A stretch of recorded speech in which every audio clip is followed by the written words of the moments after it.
welcome to our Facebook Live. Paul Hatch, founder of Allies. And for those that may not know what Allies is about, we're about building community and helping people build real relationships, mutual trust, respect, and understanding. And I'm here today with Allies member Jason Boothe. He's the athletic director of Dixie State University, and we've got a lot going on, a lot of changes at the university, and a lot of fun and exciting things. And seems like you got a lot of unique challenges coming up with, obviously COVID-19, and now just as of the first of the month, moved to D1. Yep. And that's exciting.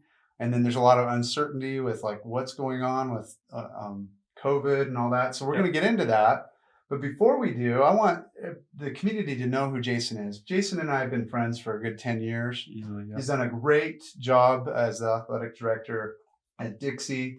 Dixie's gone through so many awesome changes. It's been fun to watch, and has to do with the leadership. And but let's get to know Jason. Tell us a little bit about you personally, maybe a little bit about your family. I know you got an amazing family.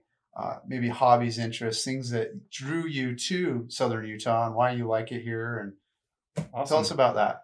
Well, obviously we love it here because this is just finished my 10th year at Dixie. Actually, my 11th school year. We've lived here now for 10 years. But when we moved here, our son was 6 and we have twin girls that were 3. Our son is now driving, and our daughters are going into 8th grade.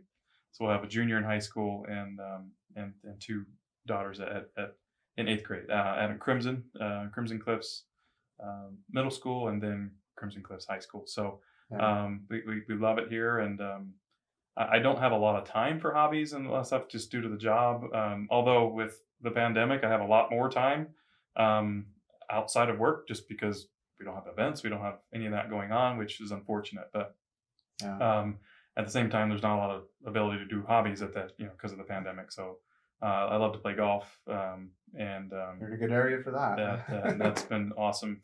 But typically, I love watching sports, so it just fits very well with my job. So I don't mind that we work a lot and go to a lot of events and watch sports because I love supporting the student athletes and I'm missing it big time, and I'm looking forward to some of these things coming back. You've got baseball and NBA, and that's a good sign. College football, hopefully soon. Fall sports. Let's talk a little bit about that. Okay. First, maybe tell us about this major upgrade to become D1 and what that means to the university and this community, more importantly, and what you're envisioning with that. Well, it's huge, and that's putting it lightly, for the university and the community to be a Division I institution. So we're at the same level as Southern Utah, Utah Valley, Weber State, and in fact, same level as Utah, BYU, and Utah State. Our football teams are not competing at the same level as Utah, Utah State, and BYU, but we are at the same level. Well, we'll see. We're going to play BYU next year, right? No, not till 22. 22, okay. But we'll see just what kind of level we're on at that point. But they're at the football bowl subdivision level, and we're at the football championship subdivision level. So we're at the same level football-wise as Weber State and Southern Utah. Sure. But everything else, we're all on the same level, all Division I. So if our men's basketball team, when we're eligible in 4 years to go to the NCAA tournament, if we win the WAC, we'll be in the big dance. So it's possible we'll get a 13 seed and we'll be playing Wisconsin in the first round. That's awesome. So that's the level that we're at now. Our programs have been very successful at Division II.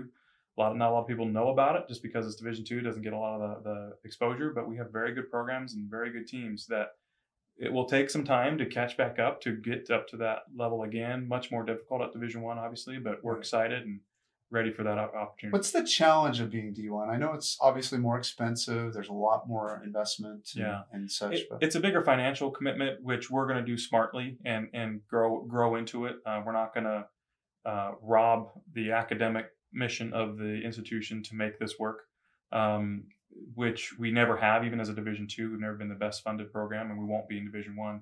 But the biggest challenge is that the level of competition is so much higher. It's the top. It's the best level of competition. So it's a significant challenge in that. And so we won't see our teams going to as many NCAA tournaments when we're eligible as we are now, or have enjoyed as Division II. But that's okay. We're going to be competing at a very high level.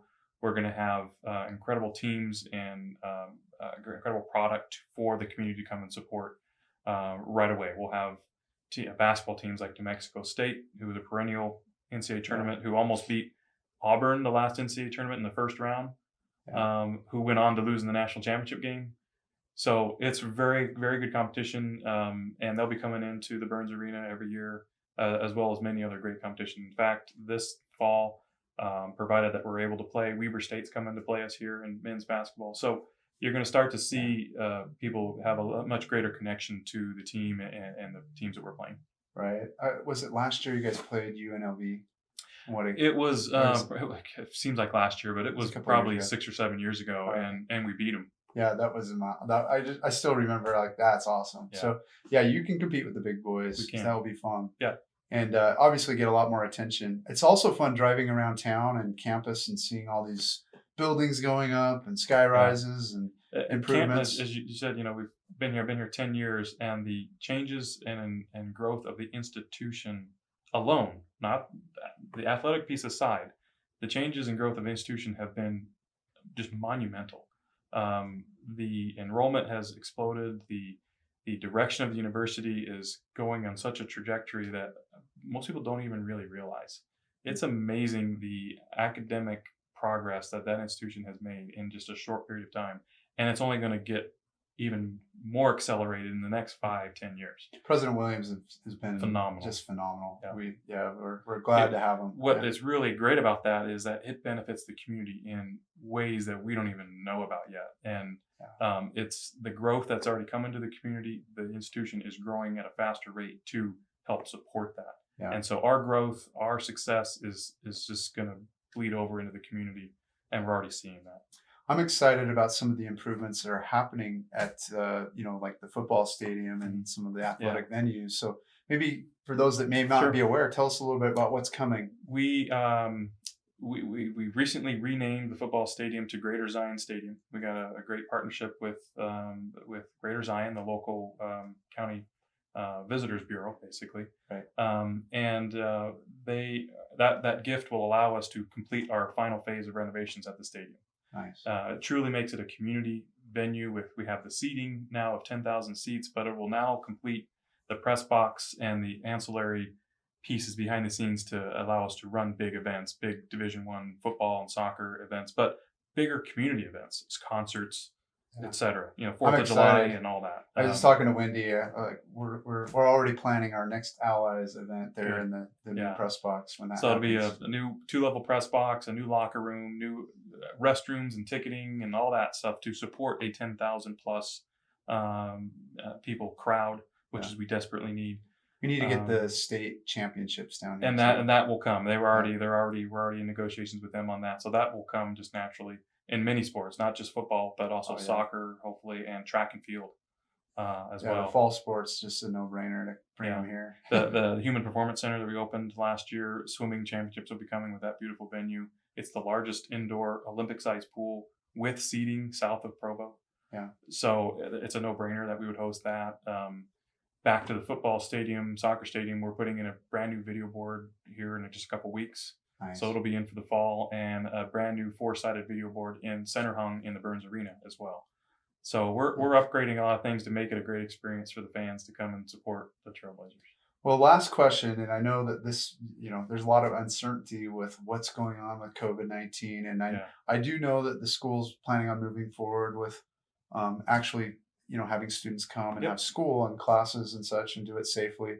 I know if it was your decision, we just plan on having all the sports, but with that, I know with this uncertainty, what do you foresee happening? Is there, what's unknown, what's known? There's most of it is unknown because in fact, today, just before coming on, the Ivy League announced that they're canceling all fall sports. No fall sports until January 1st. Wow. So if you recall back in March, they were the first conference to say, hey, we're canceling our conference tournament. And then the next day, Rudy Gobert tested positive and everything just went downhill after that. So that may be the first domino that starts falling. I think it'll be a little harder for the rest of the dominoes to fall because it's impacting football in the fall, which is a big time money piece for the big schools, not necessarily schools at our level. But I would love to just say, we're going to play the sports. But our number one priority is the protection of the student athletes as people.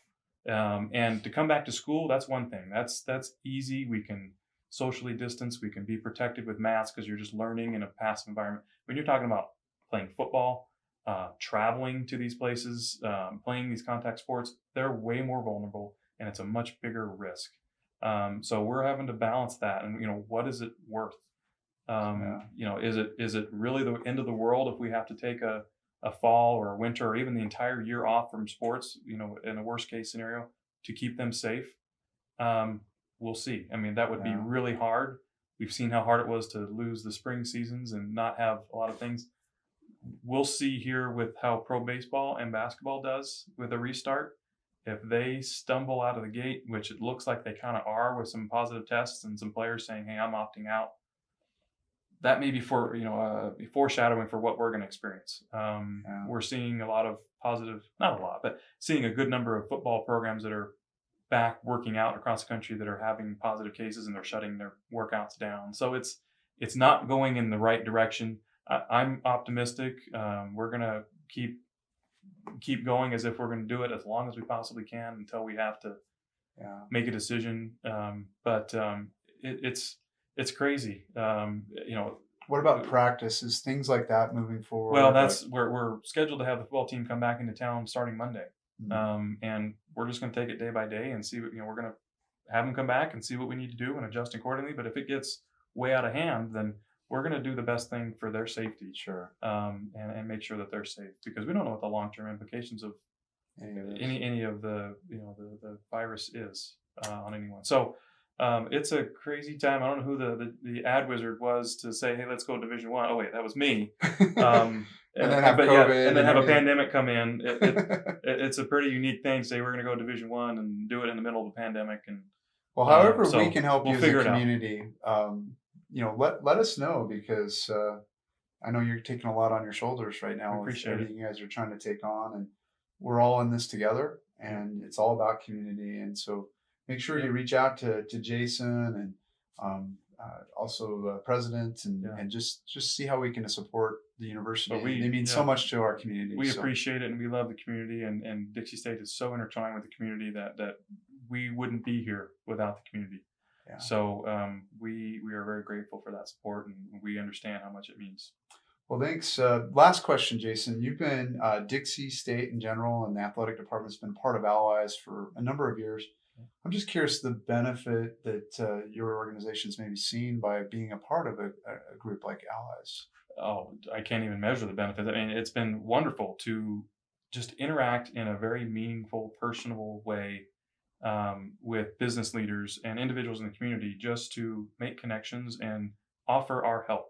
That's really is. How can we help? How can we serve you? Not to ask them for business or anything like that. That might come, just Organically. naturally, organically as you work with them. But we're not out looking to make a sale necessarily. We're looking to make connections and help, because that's our mission as a university. And Allies just fits in perfectly with that, to get out quickly, meet as many people as possible, and help out as many people as possible. Well, thank you, Jason Boothe, athletic director at Dixie State University. Thanks for all you do. Thanks, Paul. Appreciate it.